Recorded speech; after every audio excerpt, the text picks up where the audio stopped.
And the truth is, this poor guy doesn't even understand that he needs to be open 24/7. Bing, done.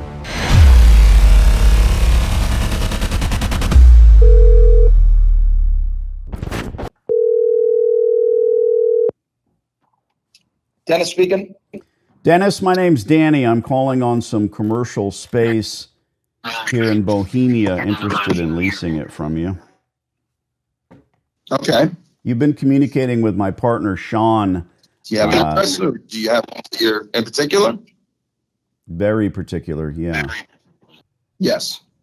Your operator is and has been making an attempt to sell it for a very long time, but enough about them. I'm interested because that's what I do, coin laundries.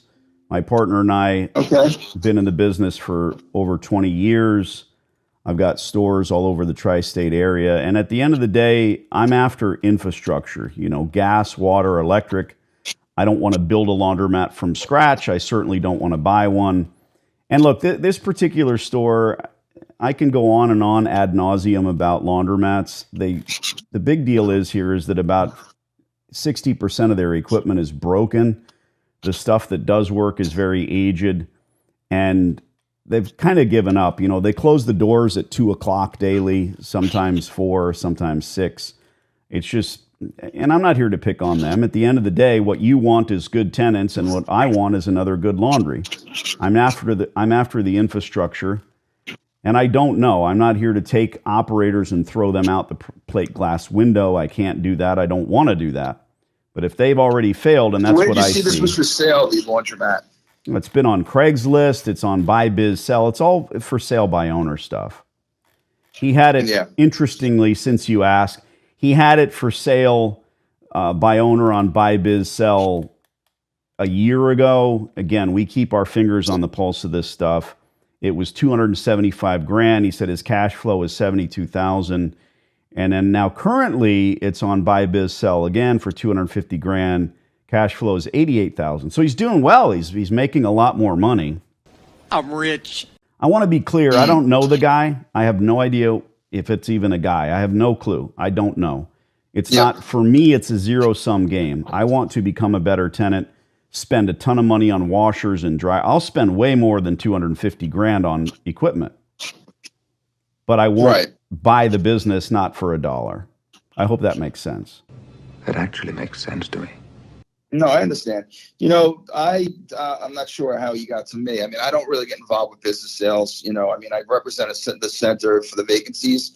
When you told me that this was for sale, I do know the owner of the center did own it, and he recently sold it. So I'm not sure if the new guy is putting it out there. Let me tell you what I think and what I understand. You are the right guy. Because like I said, I don't care that the business happens to be for sale. That's not my MO. I've built my empire of laundromats doing exactly this. Danny calls you because you are the proper person to negotiate a lease if and when the time comes. Dennis is the guy I want to deal with. Now, the part that I laughed about, your landlord, because we have to keep the vernacular straight. You're an agent. I'm a future potential operator. You have a current operator. You have a landlord. Your current operator sold the business. Pardon me. Your landlord sold the business to the current operator. Okay.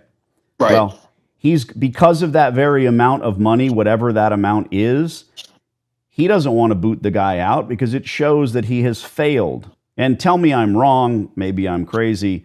You're saying, hey, I don't give a shit because I only deal with empty space. Got it. And that's where I found your number. You said, I'm not sure how we know you.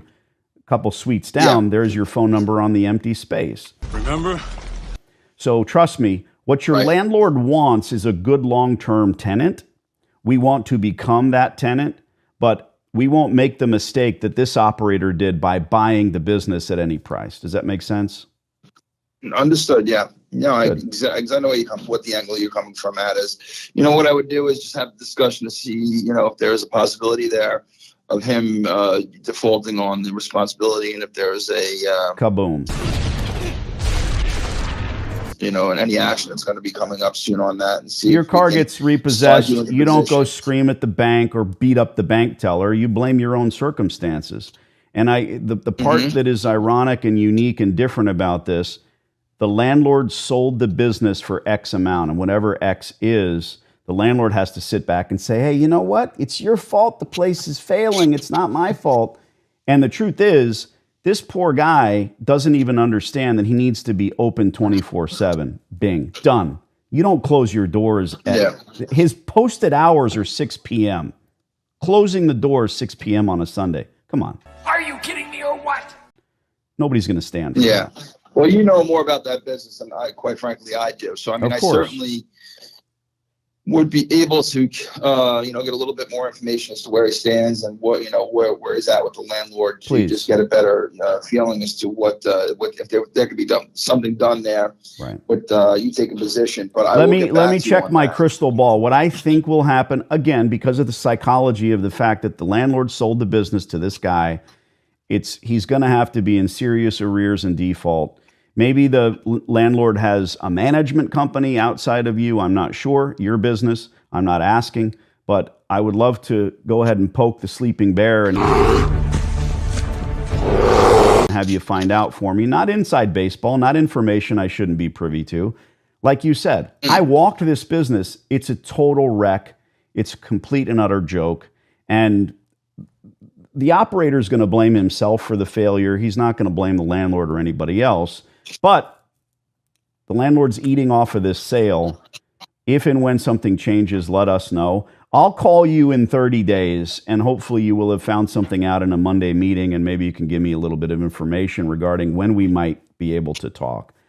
Dennis, we understand each other. All I want to do in a nutshell, in one sentence, is become a brilliant tenant. And a run-on sentence would be pay the rent on time and stay out of your hair. We can help you do that. Yeah. I'll email you. And you said that yes. So some information about your group, and then what I'll do is I'll try to bridge the gap there. Yeah. Appreciate you, dude. Keep my number. All right. I appreciate Ciao. it. Yep. Thank you very much. Look, we leave tons of messages, and it's frustrating. I understand that. We call a guy like this for 3 months in a row, and he doesn't answer. He doesn't return calls. But when we do get on the telephone, I hope that you feel the same way I do. I do my job. I make it crystal clear what we do, how we do it. I exude tons of confidence. Now you see me on YouTube where somebody steps to me and they say something, or there's some child who doesn't even handle the lease, and we have a little fun banter for a minute.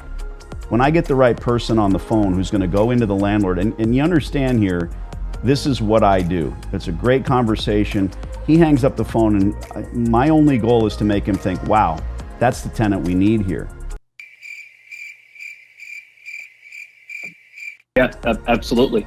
He seemed to totally get what we were looking to do after. So what was the biggest seconds. takeaway from that call? We're going to change the headline from whatever it was to this thing. The headline Sunrise Laundromat, that's not a headline. That's just not. That's not the way we use headlines. Unacceptable. It needs to be something that clicks in my mind and yours. When I'm making 300 calls a week, I'm not going to remember that. So what was the biggest takeaway? That the current landlord recently sold the place to the I don't know how operator. recent it was, but yes, that's the big takeaway. And I came right out and said it. This landlord is not going to be quick to boot this guy because he sold him a bill of goods. Boom. He's mine. It's a weird, odd relationship now, isn't it? That whole dichotomy with like, hey, pay the rent on time, your business is failing. It's not the same as when some guy comes in and starts a steakhouse as when you sold him the steakhouse.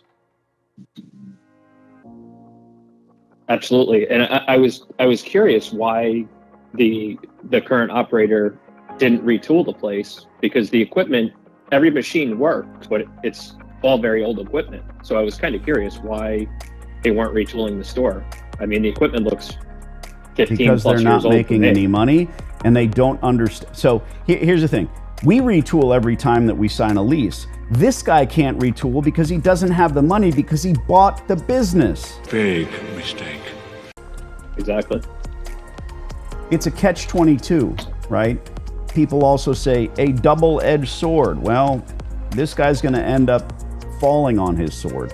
This dude, whoever he is, this operator might be a doctor or a lawyer or an otherwise highly successful business person. But he believed the greed, he bought a business, and I don't know what that contract looks like. And I guarantee he spent $275,000, so he believes he deserves that. He's trying to sell it frantically. I was just going to point out, this was the laundromat that I almost bought 3 years ago before I found you. And luckily, before I made that mistake, I found you. But kind of ironic. So that was the sale. Dealing with the landlord. That would have been you. Exactly right.